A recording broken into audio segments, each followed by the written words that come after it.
Zamani ukisikia ndoa imedumu, watu wamekaa muda mrefu kwenye ndoa, maana yake mwanamke ndiyo amevumilia, ndo ameishikilia hiyo ndoa.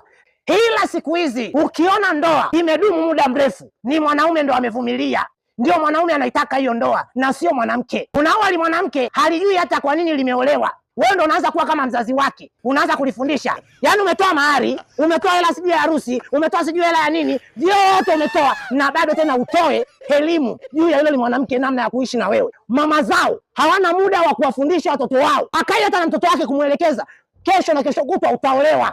Yaani ukiona ndoa imedumu, ongera, kongole zote anatakiwa wapewe mwanaume, kwa sababu wanaume hawajaumbwa kwa ajili ya kuvumilia. Huo mzigo wa uvumilivu mwanaume ndo kapewa. Ambao wamekubali kuvumilia ndo maskini wengi. Kwa hiyo ukitaka uwe tajiri siku hizi, lazima uachane na ndoa kwanza. Weka ndoa pembeni, tafuta hela mjomba. Ukiona wanaume wamefanikiwa, wako